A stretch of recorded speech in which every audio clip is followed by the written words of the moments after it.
A reforma administrativa está pronta. Ela está pronta desde que foi enviada ao Congresso, ao Congresso o resto do que o ministro não gosta que chame de pacote, mas que é um pacote com as outras reformas, a reforma dos fundos, a PEC DDD e a PEC emergencial.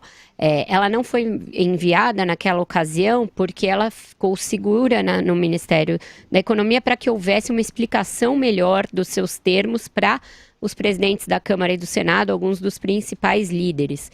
Na ocasião do envio daquele conjunto de medidas, que foi há 2 terças-feiras atrás, o ministro Onyx Lorenzoni quis segurar tudo, mas o ministro Paulo Guedes fincou o pé e falou, não, é amanhã, se não for amanhã você vai explicar porque não foi amanhã. E aí o presidente arbitrou a queda de braço e decidiu que seria enviada naquela ocasião sem a reforma administrativa.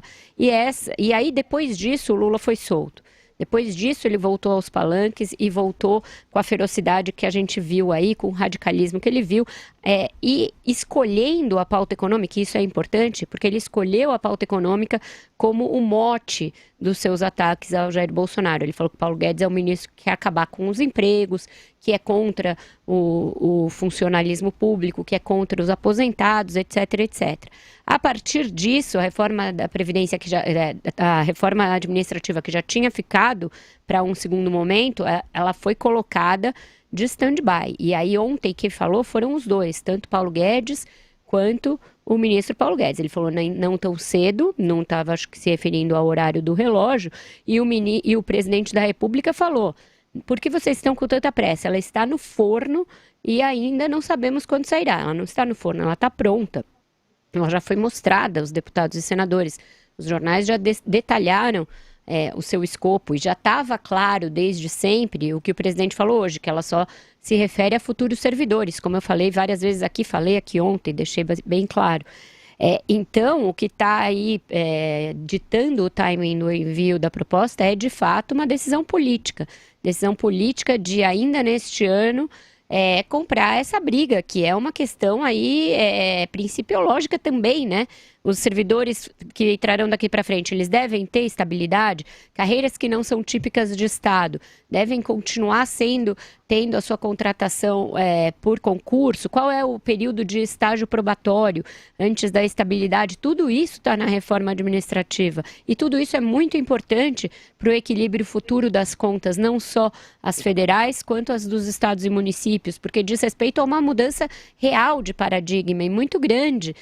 Você vai deixar de contratar todos os servidores públicos, até os ascensoristas, até funções que não são típicas de Estado, pelo regime jurídico único, que dá a esses servidores estabilidade, que faz com que eles não possam ser demitidos, e dá a eles uma progressão de carreira que não existe na iniciativa privada, para essas funções que não são típicas de Estado.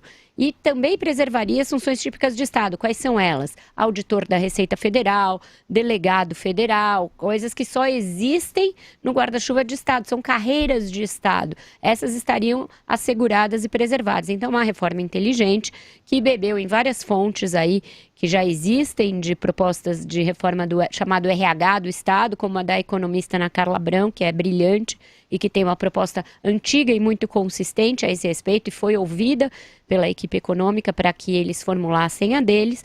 E agora isso está no stand-by, está no estaleiro político para definir o melhor momento da conveniência. Eu acho que esse é o primeiro efeito colateral realmente nefasto dessa polarização e desse discurso populista que o Lula adotou desde que saiu, ainda mais populista, desde que saiu da cadeia, porque ele ignora que o desemprego é um legado do PT, ele ignora que a recessão prolongada é um legado absolutamente do PT, que o PT foi quem fez uma política econômica que privilegiou os amigos do poder por meio de subsídios do BNDES, por meio do Petrolão, por meio do Mensalão, e ele tenta jogar no novo governo a responsabilidade pela nossa crise fiscal e econômica, o que é absolutamente mentiroso, não é possível de se dizer.